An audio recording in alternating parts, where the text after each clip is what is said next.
Bonjour à tous, je suis Noémie, bienvenue sur Horizon Universe et bon anniversaire à vous, bon anniversaire à la chaîne. La chaîne a aujourd'hui 3 ans, ou en tout cas il y a 3 ans je postais ma toute première vidéo sur la chaîne.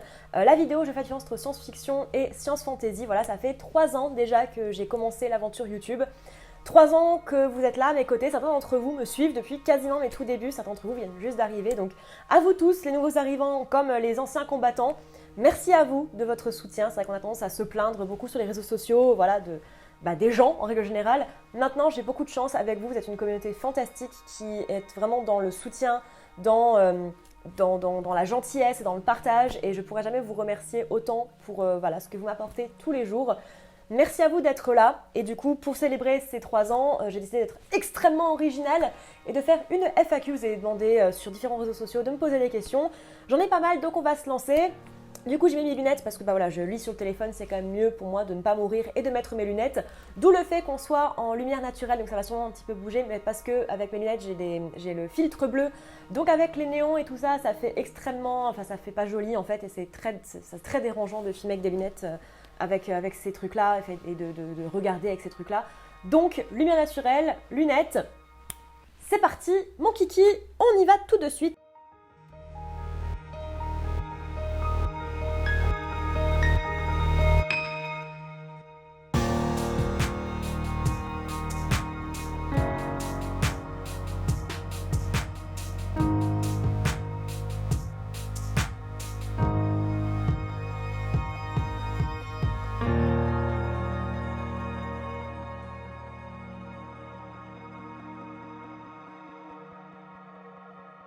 Et on commence avec les questions YouTube. Question posée par Coquillette Dev. As-tu un plaisir coupable, une œuvre de SF que tu aimes, mais dont tu ne parleras jamais car c'est pas top et c'est la honte d'aimer ça? Je pense pas qu'il faille avoir de plaisir coupable ou qu'il y ait de honte particulière à aimer quelque chose, mais en comprenant bien sûr la question, moi mon plaisir coupable c'est les films catastrophes de Roland Emmerich. J'adore 2012, j'adore Independence Day, j'adore Le Jour d'après. C'est vraiment des films que je regarde un peu en mode bon plaisir, en mode bon délire et effectivement c'est pour beaucoup, dans la tête de beaucoup en tout cas, des plaisirs coupables. Donc mes plaisirs coupables, c'est cela. Voilà. Jubileus Gaming me demande que penses-tu de l'œuvre de Philippe Cadic. J'ai consacré une vidéo entière pour le coup à Philippe Cadic et à ses adaptations au cinéma. J'aime beaucoup l'œuvre de Philippe Cadic, j'en parle quand même assez souvent sur la chaîne. C'est un des fondateurs de la science-fiction moderne, de la science-fiction telle qu'elle est aujourd'hui. J'adore, c'est trop cool. J'adore Philippe Cadic. User IV7YZ5CC3H me demande pourquoi tu n'es pas actif sur Facebook ou sur Skype. Facebook, j'avais fait effectivement une page pour la chaîne et en fait j'aime pas le layer de Facebook, j'aime pas ce réseau social en règle générale, ça fait des années que je l'utilise plus pour perso. Effectivement je l'ai jamais mis à jour pour la chaîne parce que j'aime pas ça. Skype, je savais pas que c'était vraiment un réseau social, c'est vrai que je n'utilise pas Skype, voilà. Est-ce que tu t'intéresses à l'ufologie et au paranormal? Non, absolument pas, je n'y crois pas, je n'y vois aucun intérêt. Et quand as-tu été diagnostiqué autiste? Je suis sur le spectre, pour ceux qui ne savent pas. C'était en 2021, c'est assez récent, 2021 je crois. Flèche FPV me demande d'où vient cet appétit pour dévorer autant d'œuvres littéraires. De ma maman. Ma maman est une lectrice, voilà, elle a toujours énormément lu et du coup j'ai suivi un petit peu son pas parce que je voulais être comme elle parce qu'elle était trop cool et du coup j'ai commencé à lire assez jeune pour ressembler à ma maman et voilà, et du coup ça ne m'a jamais lâché. La lecture, ça a toujours été le truc qui restait le plus dans ma vie. Beaucoup de choses sont venues et sont reparties. Ça, en l'occurrence, c'est resté. Et voilà, j'ai toujours beaucoup lu. Grâce à ma maman, enfin mon père est un lecteur aussi, mais c'était vraiment pour le coup ma mère qui m'a emmené le plus vers la littérature. Et c'est elle qui m'a fait découvrir la science-fiction également. Elle m'a donné Dune, son édition d'ado de Dune, quand j'avais 11 ou 12 ans. Et j'ai commencé par là pour la science-fiction. Bon, j'ai lu des bouquins de science-fiction un peu typé ado. Il n'y avait pas encore trop... c'était un peu le début quand moi je suis devenue ado. Les livres de Young Adult arrivaient, mais c'est encore vraiment les tout débuts. J'avais lu des livres qui pouvaient être considérés comme de la science-fiction avant. J'avais lu aussi beaucoup de fantasy. Mais pour le coup, mon vrai premier livre de science-fiction, c'était Dune. Et c'était grâce à ma maman. Quel avis sur The Expanse, SG1, SGU, Battlestar Galactica, Interstellar? The Expanse, j'ai fait genre 4 ou 5 vidéos dessus, mon avis est assez clair, j'adore, autant la série que les livres, mais quand même plus les livres. SG1, SGU, ça fait très longtemps que j'ai pas regardé la saga, J'aime bien de mémoire, mais alors il faudrait vraiment que je m'y remette parce que c'est très très vague. Battlestar Galactica, je n'aime pas, une vidéo arrive en décembre. Interstellar, je déteste, je ne ferai jamais de vidéo dessus parce que je n'ai aucun intérêt à parler de choses que je n'aime pas. Voilà. Des recommandations d'autres chaînes SF, s'il vous plaît, de la part de San Lucas. Et il cite littéralement deux des chaînes que je regarde et qui m'ont inspiré et une chaîne que je ne connais pas, donc je suis absolument nulle pour ça. Mais du coup, Nexus 6, évidemment. Queen's Ideas, qui est une de mes chaînes préférées, et il parle aussi de Cosmic Chronicles, que je ne connais pas. Et c'est plus de la SF, c'est plus que de la SF, très bien sûr, de Lloyd. Mais sinon, voilà, je ne suis pas de chaîne de SF sur YouTube, je n'en regarde pas. Je regarde en règle générale assez peu de vidéos sur YouTube. Je suis une très mauvaise youtubeuse. Je fais des vidéos YouTube, mais j'en regarde très très peu. Voilà, c'est comme ça, voilà. Julien Olisson 5911 me demande: tu as mentionné dans certaines vidéos que tu avais suivi une opération pour quelque chose d'anodin ou sur un souci de santé plus grave. Alors, j'ai des soucis de santé qui sont pas graves mais qui sont pas anodins. J'ai des problèmes de dos suite à un accident, mais c'est pas le cas, c'est pas pour ça que je me suis opérée. Je me suis fait stériliser, je me suis fait ligaturer les trompes au mois de juin et ça s'est extrêmement bien passé, c'était très très bien. J'en parle parce que mine de rien, je l'ai quand même pas mal mis en avance dans les réseaux sociaux, j'en ai parlé effectivement en vidéo. C'est pas tabou pour moi, voilà, c'est juste comme ça, c'est ce que j'ai fait. C'est ce que j'ai fait et ça se passe très très bien, ça cicatrise très très bien, tout va pour le mieux et c'est trop cool.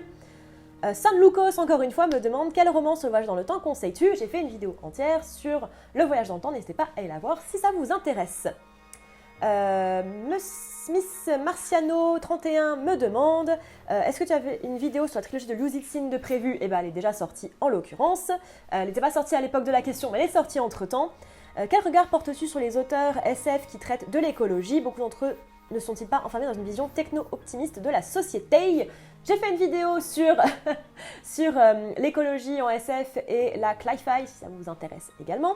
Comment vois-tu l'avenir de la SF en roman, au cinéma et en série? J'ai fait une vidéo sur le futur dans la science-fiction, enfin en tout cas le futur de la science-fiction. Voilà, ça c'est fait. 95 Nightwing me demande: lis-tu des romans de Star Trek? Non, je n'ai jamais lu de romans Star Trek, en tout cas je n'en ai pas le souvenir. Un peu comme les Star Wars, j'ai pas vraiment d'intérêt à aller vers les romans de ce type-là, c'est pas vraiment mon truc. Je le ferais peut-être, mais non. Voilà. Bluenox 31 me demande: comment tu imagines ta vie, pro ou pas, si tu n'avais pas eu YouTube? Honnêtement, ça n'aurait pas changé grand-chose dans ma vie. Je pense, très honnêtement, c'est très cool de vous avoir et tout ça, mais je pense pas que ça aurait changé tant grand chose que ça. YouTube, c'est pas mon métier, voilà, c'est pas mon activité principale. J'ai un métier très classique à côté. YouTube, c'est vraiment de l'à côté et c'est un de mes hobbies, mais c'est pas mon métier. Ma vie perso, elle aurait peut-être été un peu moins riche de rencontres et tout ça. Mais au final, je crois que ça n'aurait pas changé grand-chose. C'est un peu triste à dire, tu vois, mais j'aime beaucoup ce que je fais sur YouTube et tout ça. Mais je pense qu'au final, j'aurais fait un peu la même chose. Enfin, je pense que j'aurais partagé mes délires sur Twitter et sur Instagram parce que je le faisais déjà avant. Et je pense que j'aurais quand même parlé de mes livres et tout ça. Mais en tout cas, vraiment, si j'avais pas fait de vidéo YouTube, je pense pas que ça aurait changé grand-chose. C'est très cool de le faire, hein. Mais en soi, comme c'est pas une part énorme de ma vie, genre en dehors de quand je fais ça, là, quand je fais du montage et quand je poste les vidéos, et quand j'écris mes vidéos, je pense pas à YouTube. Ma vie ne tourne pas autour des réseaux sociaux, ma vie ne tourne pas du tout autour de YouTube. Donc du coup, je pense que ça n'aurait pas changé grand-chose. Voilà, j'aurais rencontré moins de personnes cool. Voilà, dont des amis qui sont devenus très très proches, des gens dont je suis vraiment devenue très proche. Peut-être ça, à la rigueur. Et j'aurais pas un si casse fond magnifique dans mon salon. Voilà. Lunox31 me pose une question, encore une fois, que j'avais déjà répondu, à laquelle j'avais déjà répondu dans ma première vidéo, mais elle est revenue très souvent, donc je vais y répondre. Ma formation professionnelle et mes études. J'ai un bachelor en marketing et en business international avec une option business européen et entrepreneuriat, que j'ai fait en partie en Irlande à Galway, et j'ai un Master of Science en entrepreneuriat et business international, option économie, et ma thèse sur les vins de Chablis que j'ai fait en Écosse à Glasgow, donc rien à voir du tout avec la science-fiction. Et du coup voilà, c'est ma formation professionnelle, ça tourne autour de l'économie, du business et de toutes ces jolies choses. Voilà.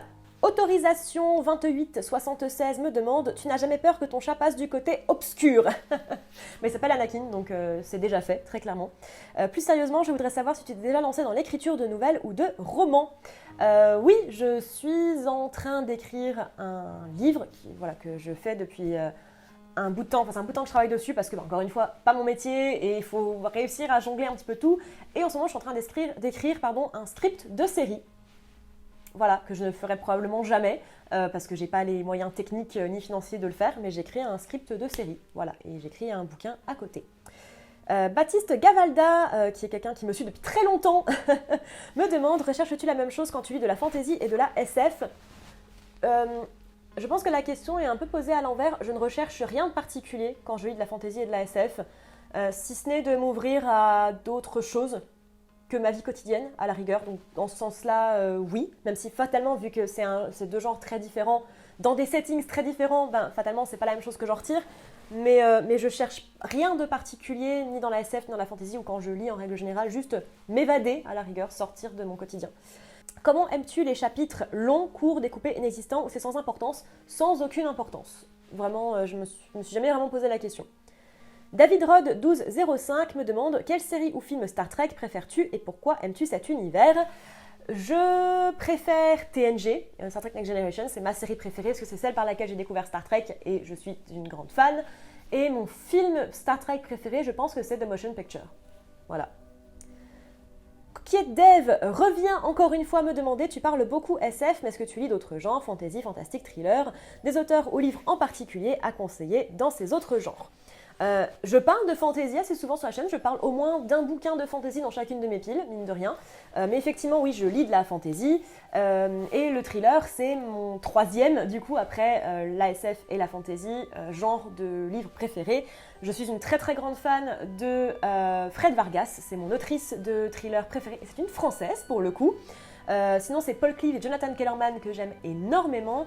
En fantasy, Good Omens, très clairement, c'est le truc qui ressort le plus. Sinon, je suis une très très grande fan de A Song of Ice and Fire, donc Game of Thrones de George R. R. Martin. J'adore cet univers, je suis une très très grande fan. Je regarde toutes les théories, je passe un temps monstrueux à regarder des théories pour la suite, pour Winds of Winter et A Song of Spring. J'aime vraiment beaucoup ces trucs-là. Sinon, voilà, après c'est très très classique. J'aime beaucoup Brandon Sanderson, j'aime beaucoup Tolkien. Enfin voilà, je reste dans du très très classique pour ce qui est de la fantasy. Et du coup, voilà. Tiens le bien me demande, peut-on te proposer des lectures, séries, films pour avoir ton retour? J'adorerais avoir ton avis sur Wang de Pierre Bordage. Désolée, je n'aime pas Pierre Bordage et pour le coup Wang, j'ai lu il y a très longtemps, mais je n'ai pas des très très bons souvenirs. Vous pouvez proposer bien sûr des lectures ou des séries. Si vous voulez vraiment que je regarde quelque chose, il y a un tiers sur Tipeee où vous pouvez me demander de faire une vidéo sur un sujet. Voilà, enfin, vous pouvez me commander en fait une vidéo sur un sujet. Sinon, bien sûr, vous pouvez me dire, voilà, n'hésite pas à lire machin. Ça ne veut pas dire que je vais le faire tout de suite ou que je vais le faire tout court, mais si vous avez des trucs à me proposer, n'hésitez pas à le faire. Nicolas Garel 9917 me demande « En parallèle de la SF, es-tu aussi passionné, intéressé par l'astronomie, la cosmologie, l'exobiologie ?» Je suis effectivement passionnée d'astrophysique plus que d'astrologie. Est-ce que j'ai dit astrologie ? Pardon, excusez-moi, c'était astronomie, si jamais je l'ai mal dit, peu importe, mais du coup je suis passionnée d'astronomie, d'astrophysique et toutes ces choses-là. Je lis pas mal à côté aussi, alors je le faisais plus avant parce que j'avais plus de temps, mais je lisais en tout cas pas mal de bouquins d'astrophysique aussi. C'est pas pour rien que mes tatouages c'est une galaxie et une planète et que j'ai une petite lune aussi qui se trimballe. J'aime vraiment énormément tout ce qui tourne autour de tout ça et je pense que si j'avais été meilleure en maths, c'est vers ces études-là que je me serais tournée. Mais je suis une grosse tanche en maths, donc du coup j'ai fait de l'économie, alors qu'il y a des maths aussi plein partout en économie que j'ai failli crever 14 fois pendant les études. Mais voilà. Mais du coup oui, carrément, je suis une très très grande fan de tous ces trucs-là, c'est des trucs qui me passionnent. Étant donc passionnée par la SF, peut-être aussi par l'astro, et étant asociale selon tes propres dires, comment as-tu réussi à rencontrer quelqu'un et à le garder? Bon c'est le temps que je vous en parle, je ne suis plus avec mon compagnon, voilà, on n'est plus ensemble, tout va bien, ne vous inquiétez pas, on va bien, on survit, tout va bien. C'était la bonne décision et tout ça. Et du coup, c'est une excellente question. En l'occurrence, on s'est rencontrés via Fruits à l'époque. Mais sinon, très honnêtement, je suis enfant unique. Je suis sur le spectre. Être toute seule, c'est mon état de base et j'aime être toute seule. J'apprécie ma propre compagnie. J'adore être en couple, j'adore le principe du couple. Je suis un putain de labrador, en vrai. J'adore être avec quelqu'un, j'adore le côté autant passionnel que tendresse d'un couple. Mais j'en ai pas forcément besoin dans ma vie de tous les jours. En fait, mes couples me sont toujours un peu tombés dessus sans que je cherche plus que ça et sans que je me mette plus que ça en avant. Ça m'est toujours vraiment tombé dessus sans que je demande quoi que ce soit. Mais en l'occurrence, Fruits voilà, et en me forçant un petit peu à sortir de chez moi, à sortir de ma zone de confort. Tout simplement parce que ma zone de confort, c'est être chez moi avec mes chats, mon verre de vin rouge et mon ordinateur, voilà. Le Binge Doctor, pareil, qui est là depuis très très très longtemps et qui est ultra sympa, allez voir sa chaîne, me demande tes œuvres SF expérimentales préférées, ou du moins celles difficiles d'accès, mais géniales tout de même. The Man from Earth, je sais pas vraiment si c'est expérimental, je pense que le film a commencé à bien tourner. The Man from Earth, peut-être. Je sais que tu préfères Ten dans le Docteur moderne, mais quel est ton Docteur préféré dans le classique ? C'est une excellente question. Je crois le premier. En vrai. En tout cas, le premier que moi j'ai vu, je sais plus si c'est vraiment le premier, c'est celui qui joue... c'est celui qui est dans Game of Thrones et dans Harry Potter. Edward Randall, voilà, il me semble que c'était un des... Edward Randall, voilà. Pour le coup, Edward Randall, je pense que c'était mon docteur préféré à l'époque. Et celui qui était avec le Toymaker aussi. Je suis incapable de me rappeler du nom, mais j'avais adoré cette saison-là, mais ça fait... très très très très longtemps que je les ai pas vus, tu vois, et je me suis souvenu très récemment de les avoir vus. Donc voilà, ne prenez pas mes trucs, ne prenez pas ça en face value. Et même si Ten est effectivement mon docteur préféré parce que c'est David Tennant, je suis aussi une énorme fan de Capaldi. Voilà, j'apprécie énormément le jeu de Capaldi.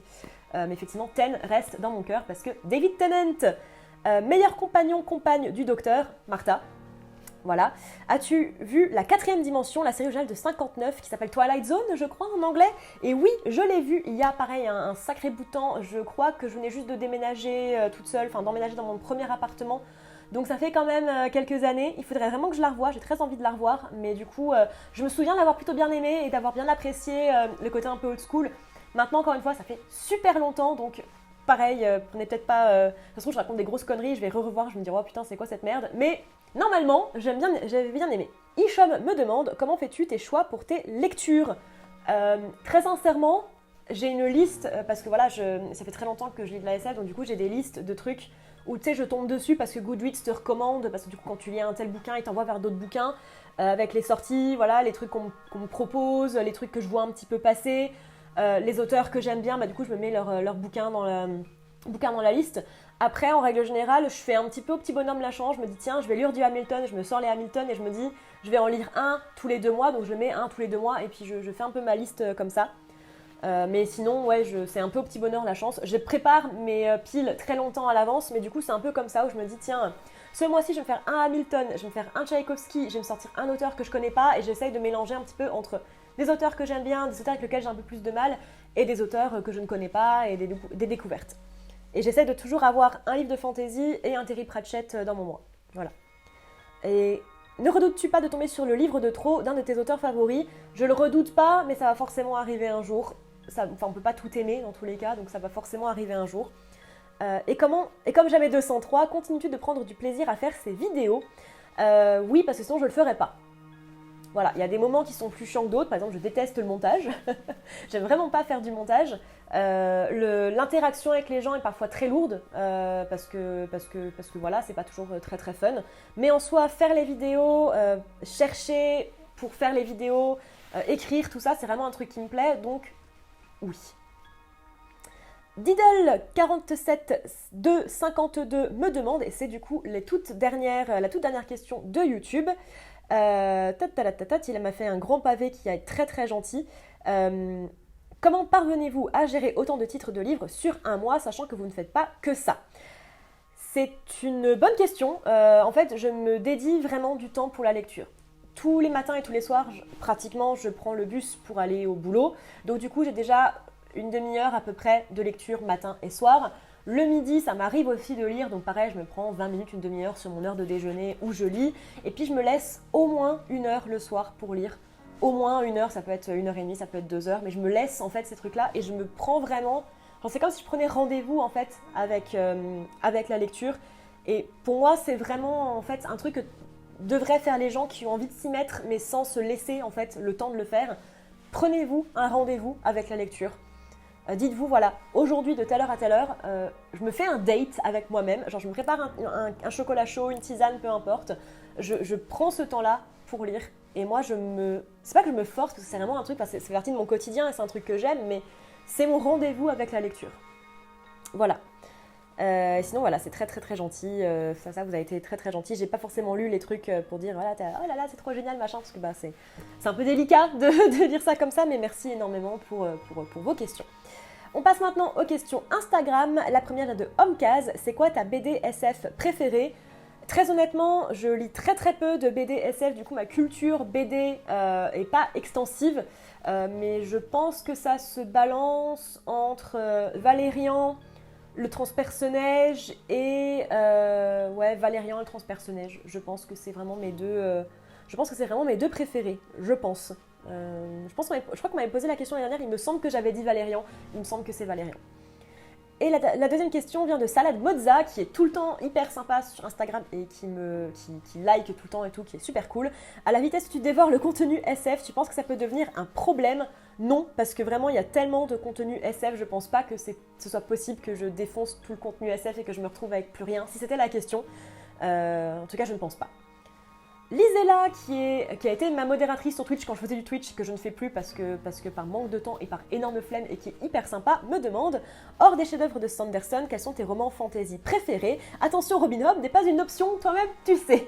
Et bah du coup c'est Good Omens de Terry Pratchett et c'est bien sûr, c'est l'œuvre de Terry Pratchett en règle générale et Song of Ice and Fire de George R. R. Martin. J'ai oublié de citer le disque monde de tout à l'heure, mais le disque monde de Terry Pratchett, bien évidemment. Kim la graphiste me dit bravo pour ces 3 ans de YouTube, merci à toi. Ma question, est-ce que tu prévois des vidéos sur d'autres genres que la SF, un peu des hors-séries ? J'ai fait quelques vidéos déjà sur la fantasy, j'ai parlé, sur des séries en HO, j'ai parlé de The Witcher par exemple. J'ai fait une vidéo sur les théories pour A Winds of Winter, donc le prochain livre de A Song of Ice and Fire. Maintenant, je pense pas en faire plus que ça parce que j'ai suffisamment à faire avec la SF. Mais après, c'est pas impossible que je fasse une vidéo entière un jour sur Tolkien, sur Song of Ice and Fire quand Winds of Winter sortira. C'est pas impossible que je le fasse. Pour l'instant, c'est pas dans les projets. Il y a beaucoup à faire avec la SF déjà. J'ai déjà du mal à choisir des œuvres de SF. Enfin, choisir quand je fais des épisodes pages. Genre, je me fais violence pour ne pas parler de tout, en fait, tu vois. Donc, c'est compliqué déjà il y a tellement à faire sur la SF. J'ai largement de quoi faire, très clairement. Van der Champ, qui est un tipeur et qui est là depuis super longtemps et qui est hyper sympa, me demande « Parmi toutes les œuvres lues et vues, tu aurais un top 3 de tes personnages favoris ?» Waouh. Eh ben, Aziraphale / Crowley, ensemble, très clairement. Et ben, pour rester dans de la SF, vraiment mes personnages favoris. Waouh. J'aime beaucoup J'aime beaucoup les personnages en règle générale d'Alastair Reynolds dans le cycle des inhibiteurs. J'aime beaucoup Anna Khoury. J'aime beaucoup ce qu'elle représente, donc je dirais peut-être elle. Waouh, franchement, ça m'envoie dans les limbes. Ça m'envoie dans les limbes de ouf cette question. J'adore Salvor Hardin dans la nouvelle série Fondation. Voilà, je trouve le personnage excellent, extrêmement bien écrit. J'aime beaucoup ce qu'elle représente. Et j'aime énormément Amos dans The Expanse, autant la version bouquin que la version série. Maintenant que j'ai répondu ça, j'ai envie de dire Deanna et Riker, parce qu'ils vont ensemble. Deanna et Riker de Star Trek Next Generation. J'adore bien sûr Crowley et Aziraphale de Good Omens, si on peut sortir un petit peu de cadre science-fictionnel. Qu'est-ce que j'ai lu récemment ? Il y a tellement de personnages que j'aime en fait. Mais allez, on va faire un top 3 science-fiction. Amos, Salvor Hardin dans la nouvelle série Fondation, Anna Khoury de Revelation Space. Mais alors vraiment, c'est vraiment les premiers qui me viennent comme ça, et je sais qu'il y en a beaucoup plus. Mais ouais, le top 3, tu m'as mis en dessous, ouais, jamais évident de faire un top, très clairement. Tifraël me demande qu'est-ce que tu penses de la série The Expanse et quelle autre série de SF me conseillerais-tu ton top 5? J'adore The Expanse, j'ai déjà fait plein de vidéos dessus, donc je vous encourage à aller voir mes vidéos sur The Expanse parce que j'ai fait une vidéo entière page dessus et j'ai fait des vidéos sur le dernier bouquin quand il est sorti et la dernière saison de The Expanse quand elle est sortie dessus. Mon top 5 de série SF, en dehors de The Expanse du coup, parce que pour le coup elle est dans mon top 5, donc en dehors Star Trek Next Generation, mais les Star Trek en général, mais surtout Next Generation c'est ma préférée, avec Voyager. Doctor Who, je pense, très honnêtement, là je suis en train de rattraper, il me reste 10 épisodes de Jodie et après j'ai fini. Je pense honnêtement Doctor Who, qu'est-ce que j'ai regardé récemment que j'ai énormément aimé c'est une excellente question. Star Trek Next Generation, c'est ma série préférée dans tous les cas, c'est ma série Star Trek préférée avec Voyager. Doctor Who, je pense, là je suis en train de me les faire parce que je les avais jamais vus, en tout cas les nouveaux, et très sincèrement j'adore. Même si là, la saga avec Jodie, j'adore Jodie, mais clairement c'est pas la meilleure écriture que j'ai vue de ma vie, mais Doctor Who, Good Omens, je suis obligée de caser Good Omens vu que je fasse dessus depuis super longtemps. For All Mankind, j'avais beaucoup aimé For All Mankind là quand j'ai rattrapé. Black Mirror, très probablement. Je suis pas très douée pour les tops, hein. Je sais pas si vous vous rendez compte, mais je suis même extrêmement nulle pour faire des tops. Mais on va dire celle-là, je crois que ça fait ça. Oui, ça va faire 5, je crois. Donc voilà. Chronique de l'étrange me demande avec quel youtubeur, moi entre parenthèses, aimerais-tu, moi entre parenthèses, faire plusieurs vidéos, moi entre parenthèses, et bah du coup, chronique de l'étrange, hein, voilà. Sinon, bien sûr, voilà, si je pouvais faire une vidéo avec Nexus 6, ce serait trop cool, parce que c'est eux qui m'ont inspiré pour me lancer, et que j'adore leur univers, et qu'ils ont l'air d'être des gars très gentils. Et puis Durandal, je sais qu'il fait pas de featuring avec d'autres youtubeurs, mais j'aime tellement ce qu'il fait et j'aime tellement la personne qu'il est. Il a l'air d'être tellement genre il est très comme moi en fait. Il dit son avis puis il s'en fout un petit peu de ce que le monde pense et voilà. Et j'aime bien ce côté-là très brut de pomme et très brut de décoffrage. Ça me parle beaucoup. Donc ouais. Très certainement eux, je pense. Et puis Glidus, qui est mon youtubeur préféré pour le coup, qui parle que de Game of Thrones et de House of Dragons. Et que j'adore. J'adore son humour, j'adore ce qu'il fait. C'est trop cool. Glidus, je t'aime. Voilà. C'était ma déclaration d'amour à Glidus. Je m'excuse si le cadrage n'est pas exactement le même. Je viens de changer ma batterie de caméra parce que ça fait une bonne demi-heure que je tourne.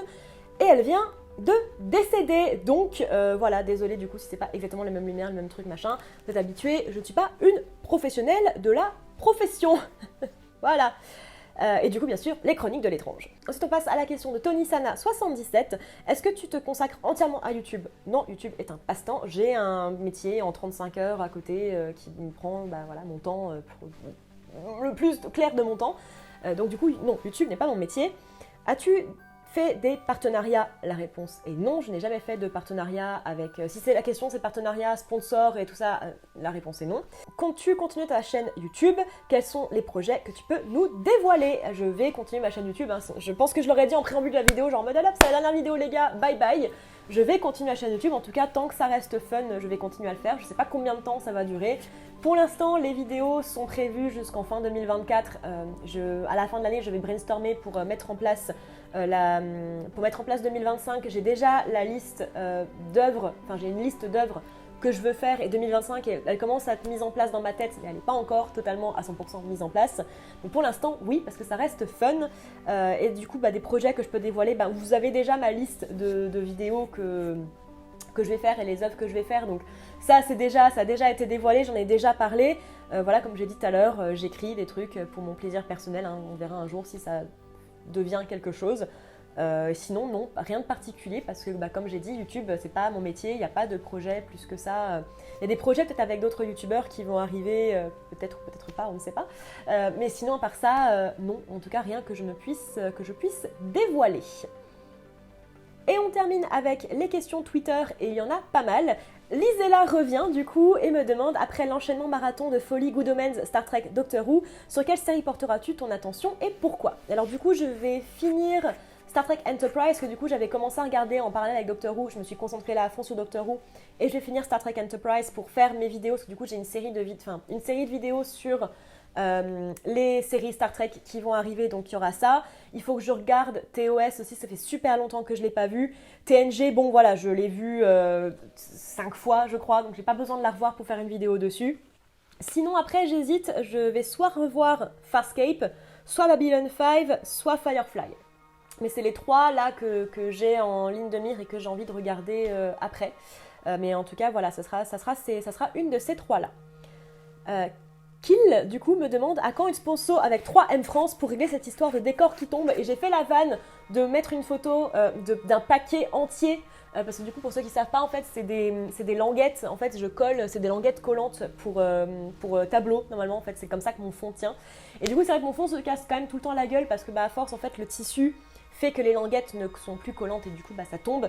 Et du coup, 3M France, si vous me regardez, je suis une grande consommatrice de vos produits, n'hésitez pas à m'en envoyer gratuitement. Merci. Le coin de Jarod me demande la question incontournable d'une FAQ, ketchup ou mayo. La question ne se pose même pas, c'est ketchup, mais en vrai, c'est sauce barbecue. Et il me demande sinon la vraie question, ton adaptation live action d'une œuvre SF littéraire préférée. C'est une excellente question. En fantasy, c'est Good Omens et c'est Le Seigneur des Anneaux, la question ne se pose pas. En fantasy, c'est une excellente question. Je pense que c'est Cloud Atlas qui prend vraiment pour moi le pas en termes de magistralité d'adaptation, de respect de l'œuvre originale et d'ajout, on va dire, par rapport à l'œuvre originale. Je pense que c'est Cloud Atlas qui répond à toutes mes attentes à ce niveau-là. Le Révérend, qui est un chouette ami que j'ai eu la chance de rencontrer pendant la journée Star Trek et qui est un amour total, me demande quand tu dors, tes rêves sont-ils orientés SF? Je me souviens très très peu souvent de mes rêves et la plupart le sont. La plupart le sont, ou alors c'est les trucs que j'écris qui sont du coup fatalement orientés SF ou fantasy.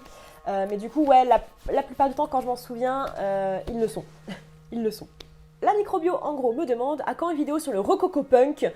Vous avez bien fait rire cette truc-là. Je ne ferai pas de vidéo sur le Rococo Punk, j'en suis désolée.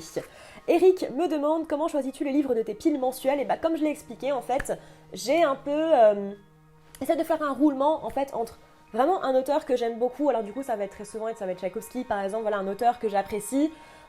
Des livres que j'avais envie de lire, qui sont dans ma pile depuis longtemps. Je mets au moins un ou deux livres comme ça. Je mets au moins un livre de fantasy, au moins un livre de Terry Pratchett. C'est de la fantasy, mais vous comprenez l'idée. Et puis au moins une fois un livre d'un mec que je ne connais pas ou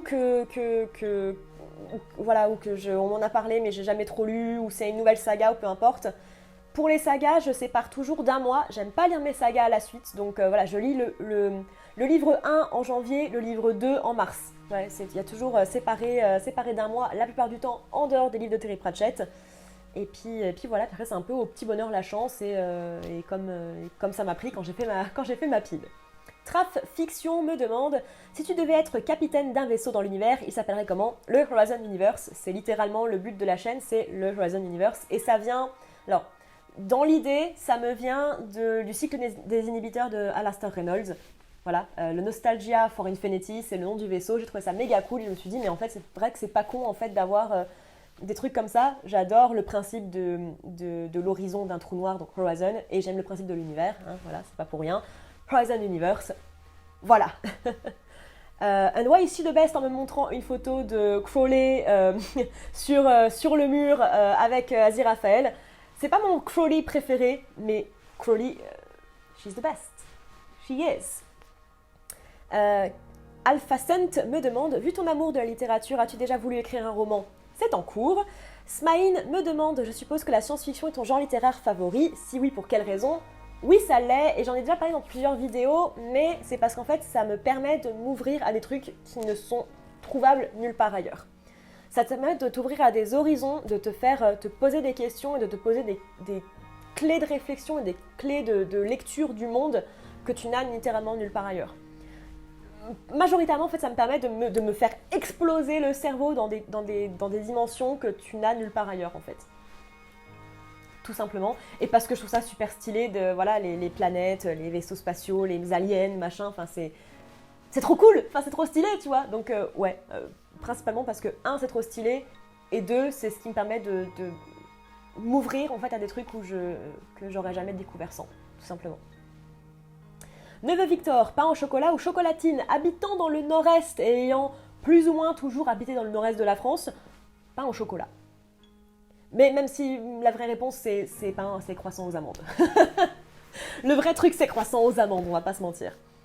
The One Again me demande, il fut une époque, pas si lointaine, Van Vogt dit où l'on pouvait prendre pour décor Mars, Vénus, et ensuite on a découvert à quoi ressemblaient ces mondes, et ensuite on est parti dans l'espace lointain. Aujourd'hui on commence à avoir une petite carte des planètes autour de nos systèmes stellaires proches, bientôt un jour la découverte de vie ailleurs. Alors quel futur pour la science-fiction comme littérature d'aventure? On se rabattra sur la fantasy. J'ai fait une vidéo entière sur le futur de la science-fiction. Pour résumer, on aura toujours des inconnus, on aura toujours des choses qu'on ne sait pas, et c'est pas parce qu'il y a des choses qu'on découvre que la science-fiction perd de son intérêt. Il y a plein de choses qu'on a découvertes ou qui ont été mises en évidence depuis l'écriture de certains bouquins ou la mise en place de certaines séries ou certains films, qui restent quand même intéressants parce que ça offre aussi un regard à un moment clé de l'humanité, à un moment donné, sur les technologies, sur des problèmes culturels, etc. etc. Je pense que c'est toujours intéressant d'avoir cette lecture-là pour pas oublier d'où on vient, pour pas oublier d'où est-ce qu'on part, et ne pas oublier où est-ce qu'on va. Donc je pense pas que la science-fiction perdra un jour de son intérêt, même si on a des vaisseaux spatiaux. Enfin, c'est dans la saga de Murderbot, où ils sont littéralement dans de la science-fiction, c'est de la science-fiction pure, mais ils ont quand même des séries de science-fiction avec des gens qui arrivent sur la Lune, machin, tout ça. Ça sera peut-être de l'Uchronie plus qu'autre chose. Mais c'est pas parce qu'on est dans un monde science-fictionnel que la science-fiction arrête d'avoir un intérêt. Il y aura toujours un intérêt à se poser la question sur des sciences, sur l'aspect social, sur la culture, sur l'autre. Il y aura toujours des questions. On ne sera jamais parfait. On ne découvrira jamais la totalité de ce qu'on a à découvrir. Donc je pense que la science-fiction aura toujours un intérêt. La barre Marx me demande, est-ce que tu achètes tous tes livres? Quasiment. Je suis une pirate. Tu les prends à la biblio ou les maisons d'édition te les envoient. Ni l'un ni l'autre. Je les achète via des sites. À l'époque, Book Depository quand ça existait encore. World of Books quand vraiment je trouve pas en neuf, parce que je préfère quand même le neuf, parce qu'en vrai les gens sont des gougnafiers qui ne savent pas s'occuper de leurs livres. Wordery, de temps en temps Amazon quand j'ai pas le choix, mais si ça me fait chier d'acheter sur Amazon, et Blackwell. Voilà. Quelle taille fait ta bibliothèque? J'ai 3,5, parce qu'en fait j'ai aussi une bibliothèque à CD que j'ai convertie. Ça doit faire quoi ça? 2 mètres à peu près. J'ai 2 mètres de mon salon. Oh, une petite puce! Il y a une petite puce, voilà, il y a une petite Diana qui vient dire coucou. Et il me demande également l'œuvre à absolument lire dans sa vie, Children of Time de Adrian Tchaikovsky. C'est mon livre de SF préféré. Et voilà, j'aime pas les trucs genre il faut absolument lire dans ta vie, enfin j'aime pas ce truc là, je trouve ça hyper élitiste et en vrai c'est pas top de dire ça, mais vraiment s'il fallait une réponse à cette question, Children of Time de Adrian Tchaikovsky. Milko Meda me demande Hola Noémovski. Hola. Petit florilège de questions, peux-tu nous parler de tes tatous? Bien sûr, c'est mon occupation préférée. Et ce qui est rigolo, c'est que 2 jours après avoir posté cette FAQ, je vais me faire tatouer 3 autres tatouages que je vous montrerai, pas là du coup parce qu'ils ne sont pas encore faits, mais que je vous montrerai bien sûr sur les réseaux sociaux. J'ai fait mes 2 premiers en même temps. Oui, tu es jolie, tu es trop belle. Elle demande des câlins, regarde-moi ça. J'ai fait ma petite Saturne ici et ma petite Lune là en même temps. Niveau de douleur, celui-là, 2 sur 10, 30 000 sur 10 à peu près. Ça a duré 10 minutes, mais genre là, tu vois, t'as rien en fait, ça fait mal sa mère. Après, j'ai fait celui-ci, donc ma magnifique petite galaxie. Niveau de douleur, 2 sur 10 aussi. Après, j'ai fait, alors, il faut que je me déshabille pour vous. Est-ce que je vais pouvoir vous le montrer avec une chemise longue? C'est une bonne question. J'ai fait mon astronaute magnifique. Donc les 3 premiers c'était fait à la Galerie des Martyrs avec Quentin. Celui-ci je l'ai fait à la Manoir, tout ça à Besançon. Niveau de douleur 3 peut-être. J'ai tapé mon meilleur dodo pendant ce tatouage-là. Très honnêtement, j'ai dormi, mais comme jamais j'ai dormi de ma vie. Alors que normalement je suis une insomniaque chronique et tout ça, genre je dors pas, tu vois, encore moins quand c'est pas chez moi. Et bah là j'ai tapé mon meilleur dodo pour celui-ci. Donc voilà pour mes tatouages. Et puis j'ai, du coup bah là j'ai des chaussettes, donc vous n'allez pas trop voir, mais oui ma puce. J'ai les yeux de mes chats, donc Chocolat qui nous a quittés il y a pas très longtemps, qui était mon premier chat, Anakin et Deanna, que j'ai fait il y a pas très longtemps, qui a un petit mois et demi, qui du coup représente voilà, mes chats qui sont l'amour de ma vie et qui sont très importants dans ma vie. Et du coup voilà, ils sont toujours avec moi, en plus de me foutre des poils absolument partout. Voilà, donc voilà, c'est mes tatouages pour l'instant. Et puis du coup, il y en aura 3 autres qui sont sur le thème de Good Omens. Et il y en aura d'autres qui vont arriver aussi quand j'aurai des sous et quand j'aurai pas peur de la réaction de ma maman. Voilà. Quelle est ta famille détestée dans Game of Thrones et pourquoi ce sont les Stark? En vrai, j'aime beaucoup les Stark. J'ai pas de famille détestée plus que ça dans la saga Game of Thrones ou dans le monde de Game of Thrones.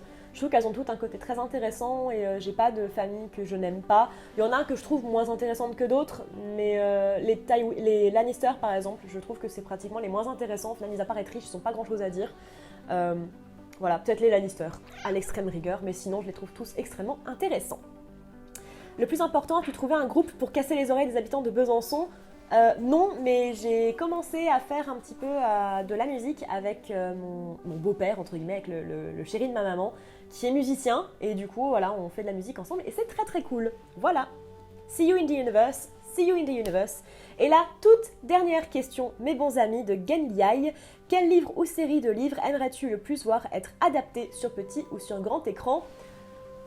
Pour la vanne, j'adorerais voir le 4e livre de Dune sur grand écran parce que je tuerais pour voir un animatronique de Leto 2 à l'écran. En dehors de la vanne, c'est une excellente question. Qu'est-ce que j'aimerais voir adapté? En vrai, je ne suis pas forcément toujours sur le fait qu'il faille adapter forcément des trucs. Maintenant, j'avais fait il y a quelques temps un thread sur Twitter où je parlais de mon weekly Bibli avec Noémie, où j'avais mis en avant du coup des livres que j'aimerais bien voir adaptés parce que je les trouve cool. L'œuvre de Neil Asher, pour moi, c'est ce qui est le plus susceptible d'être sympa et d'être intéressant à adapter parce que c'est pas... non, je dis pas que c'est pas complexe parce que c'est con, c'est juste que ça pourrait très très bien passer à l'écran.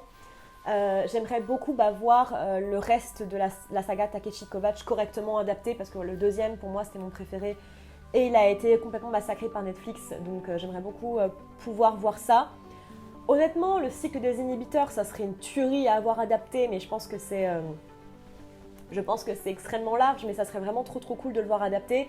J'adorerais voir le cycle de la culture de Yann M. Mex, mais comment tu veux adapter un cycle de 12 bouquins aujourd'hui avec l'économie qu'on a aujourd'hui dans cette économie? Enfin, je veux dire, c'est totalement improbable. Mais ouais, moi j'adore le space opéra, les fresques de space opéra, c'est vraiment ce qui me fait... c'est ce qui me plaît le plus, quoi. Donc ouais, voilà, les grandes fresques de space opéra de ce genre-là, c'est vraiment ce qui me plairait le plus de voir adapté parce que c'est ce que j'aime et c'est ce qui me fait kiffer dans la science-fiction. Donc ouais, je pense que ça tournerait autour de ces trucs-là. Bon, voilà, c'est terminé. Je pense que vous entendez que ma voix commence à partir un peu en couille parce que j'ai parlé pendant presque 45 minutes, il me semble, voire même un petit peu plus. J'espère que cette petite FAQ vous aura plu, j'espère que j'aurai répondu à toutes vos questions et que je l'aurai fait correctement. En tout cas, je l'espère. N'hésitez pas à me dire tout ça en commentaire, à répondre éventuellement à d'autres questions aussi. En tout cas, voilà, comme d'habitude, à blablater tout ça dans les commentaires. Et moi, je vous dis, comme toujours, à bientôt sur les réseaux sociaux, à bientôt dans l'univers, à bientôt sur YouTube, qui est quand même le truc principal, mais à bientôt sur Instagram pour pour voir mes magnifiques tenues et tout ça, voir mes magnifiques cheveux rouges, pour parler de plein de trucs différents. À bientôt sur Twitter pour shitposter sur Good Omens. À bientôt, peut-être un jour si je me mets sur Twitch. Dans tous les cas, à bientôt dans l'univers. Merci à vous et joyeux anniversaire Horizon Universe.